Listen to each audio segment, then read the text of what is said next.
अस्सलाम वालेकुम guys, welcome back to my channel. कैसे हैं आप सब लोग। आज मैं एक प्रोडक्ट का रिव्यू शेयर करने वाली हूं जो ऑनेस्टली मेरी डेली रूटीन का ना बहुत इंपॉर्टेंट पार्ट बन गया है। आप सबको पता है हमारी कंट्री में हीट और ह्यूमिडिटी कितनी ज़्यादा होती है। स्वेटिंग और ओडर का इशू हर किसी को होता है और कुछ लोग ओपनली बात नहीं कर पाते, लेकिन अंदर ही अंदर है वो बहुत कॉन्शियस फील कर रहे होते हैं। मैं ख़ुद भी इसी चीज़ से गुजरी हूँ, कपड़ों पे स्वेट पैचेस और ओडर की टेंशन, और इसीलिए मैंने ये प्रोडक्ट ट्राई किया। So today I will share my full experience, plus कुछ टिप्स भी बताऊँगी क्यों स्वेट और ओडर एक्चुअली आता है, और ऑफ कोर्स फिर हम बात करेंगे प्राइस और शॉपिंग का सीन भी कुछ डिस्कस कर लेंगे। अच्छा, मैं ना एक क्विक सा क्वेश्चन करती हूँ आप लोगों से। आप लोगों ने कभी सोचा है कि स्वेटिंग खुद स्मेल क्यों नहीं करती बट अंडर आर्म से ही क्यों स्मेल आती है? It's an interesting fact. Sweating अपने आप में स्मेल नहीं करती। द थिंग इज, स्वेट जो है ना सिर्फ वाटर सॉल्ट का कॉम्बिनेशन होता है, लेकिन अंडर आर्म्स थोड़े डिफरेंट होते हैं। वहाँ एक स्पेशल टाइप के ग्लैंड्स होते हैं, ये सिर्फ पानी नहीं बनाते बल्कि एक थोड़ा क्रीम टाइप का स्वेट बनाते हैं जिसमें प्रोटीन्स और फैट्स मौजूद होते हैं। अब यहाँ प्रॉब्लम शुरू होती है। अंडर आर्म्स एरिया क्लोज्ड होता है, हवा कम आती है और नेचुरली बैक्टीरिया भी वहाँ ज़्यादा मौजूद होते हैं। जैसे ये बैक्टीरिया क्रीमी स्वेट के प्रोटीन और फैट को ब्रेक डाउन करते हैं, वहीं से फिर ओडर डेवलप होना शुरू हो जाता है। सो सिंपल वर्ड्स में, sweat itself is not the problem. Bacteria plus sweat का कॉम्बिनेशन ही ओडर क्रिएट करता है, और इसीलिए एंटी पर्स्पिरेंट रोल-ऑन्स इंपॉर्टेंट होते हैं। They block sweat plus fight bacteria, तो दोनों प्रॉब्लम सॉल्व हो जाती हैं। तो let's be real guys, sweating जो है ना एक नेचुरल चीज़ है, लेकिन जो ये ऑर्डर आती है ना ये कभी कभी एम्बैरेसिंग होती है। आप कहीं मीटिंग में हो, किसी गैदरिंग में मौजूद हों और आपको ख़ुद लग रहा हो कि शायद स्मेल हो रही है, तो कॉन्फिडेंस ऑटोमेटिकली ज़ीरो हो जाता है। मेरे लिए एंटी पर्स्पिरेंट रोल-ऑन्स एक कॉन्फिडेंस बूस्टर का काम करते हैं, तो मैं तो इसको बिल्कुल स्किप नहीं करती, not even on casual days.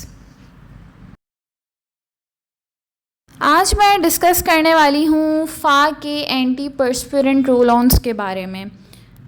चलें, अब मैं शेयर करती हूँ अपना पहला एक्सपीरियंस। मैंने जो फर्स्ट टाइम फ़ा का परचेज़ किया था वो मैंने किया था पाउडरी कॉटन सेंट वाला। फ़र्स्ट इम्प्रेशन बहुत अच्छा था, फ्रेश सी फ्रेगनेंस थी, कॉटनी सी थी, और जो ये क्लेम कर रहा था इसने वो भी डिलीवर किए। कोई वेटनेस नहीं थी, कोई ऑर्डर नहीं था, फुल प्रोटेक्शन था। लेकिन ना मुझे एक इशू लगा कि मुझे सीरियसली लगा कि हाँ ये प्रोडक्ट वर्थ इट है, लेकिन इसका ना एक ड्रॉबैक है। मतलब अगर हम एक आध दिन नहीं नहाते ना तो जो रेजिड्यू है ना वो हमारे अंडर आर्म्स पे कलेक्ट होना शुरू हो जाता है, और वो कभी कभी वाइटनेस भी जो है ना शो करता है। तो अब प्रोटेक्शन तो 100% है, लेकिन जो फील है वो थोड़ी ऑफ सी हो जाती है। तो आप लोगों ने कभी क्या रोल-ऑन्स के साथ ये इशू फेस किया है? मुझे कमेंट में ज़रूर बताइएगा। उसके बाद मैंने सोचा कि क्यों ना एक और वेरिएंट ट्राई करना चाहिए। जब आप एक प्रोडक्ट रीपरचेज़ करते हैं ना, तो बेसिकली आपका जो ट्रस्ट है ना वो ब्रांड पे डेवलप हो चुका होता है।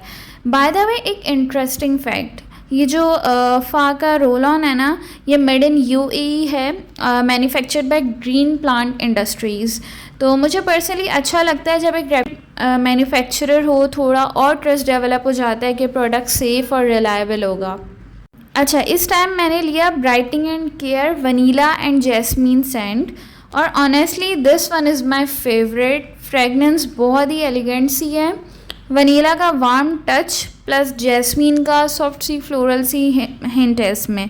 जब लगाते हैं ना तो एक सटल सी फ्रेशनेस फील होती है, ज़्यादा ओवर पावरिंग नहीं है। प्रोटेक्शन वाइज भी जो है ना ये वैसे ही है जैसे जो मेरा पिछला वाला था वो काम कर रहा था। 48 आवर्स का ये जो प्रोटेक्शन क्लेम करता है ये दे रहा होता है दिन भर। कोई स्वेट नहीं है, कोई ऑर्डर नहीं है। अब प्राइस की बात करते हैं ना, जो सबके लिए इम्पॉर्टेंट फैक्टर है।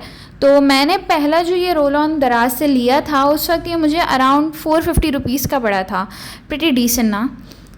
लेकिन second time I got smarter, मैंने लिया ऑनलाइन फ्रॉम स्प्रिंग्स जब सेल चल रही थी, और ये स्टिल सेल चल रही है, तो आप लोग जाके ये बाय कर सकते हैं फ्री डिलीवरी के साथ। मुझे ये फ़ाइनल प्राइस इसकी पड़ी थी 390, which is super budget friendly.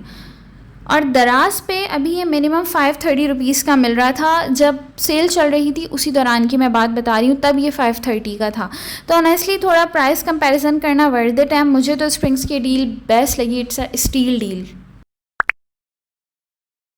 अच्छा, अगर मैं दोनों को कंपेयर करूँ ना, तो जो इनविजिबल पावर वाला मेरे पास रोल ऑन मौजूद है, उसकी जो फ्रेगनेंस है वो थोड़ी सी स्ट्रॉन्ग सी है, लेकिन मैं ये नहीं कहूँगी कि बुरी है।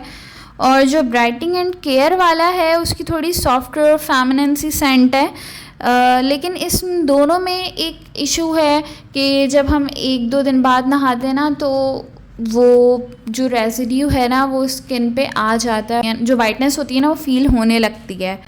और जो क्लेम्स हैं वो तो दोनों के बिल्कुल एग्जैक्ट सेम है। तो पर्सनली वैसे मुझे ज़्यादा सेकंड वाला अच्छा लगा। Fragrance is a personal choice, right. तो some people love cottony fresh, तो वो अपनी प्रेफरेंस के हिसाब से और वो परचेज़ कर सकते हैं। सो अगर आप एक बजट फ्रेंडली रिलायबल एंटी पर्सपिरेंट चाहते हैं जो एक्चुअली अपने क्लेम्स डिलीवर करता हो, तो I would definitely recommend starting with brightening and care वाला वेरिएंट जो है। Alright guys, that was my honest experience with Fa Anti-Perspirant Roll-On। For me ये प्रोडक्ट अपने क्लेम्स फुलफ़िल करता है, बजट में है और काफ़ी ड्यूरेबल है। I would love to know आपने फ़ा ट्राई किया है या नहीं, और अगर किया है कौन सा वेरिएंट आपको ज़्यादा पसंद आया, कमेंट सेक्शन में मुझे ज़रूर बताइएगा। If you have found this video helpful, please like, subscribe और अपने फ्रेंड्स के साथ शेयर करना मत भूलें। नेक्स्ट टाइम मैं एक और प्रोडक्ट का रिव्यू लेकर आऊँगी जो होपफुली आपके लिए यूज़फुल होगा। Till then stay fresh, stay confident, bye bye.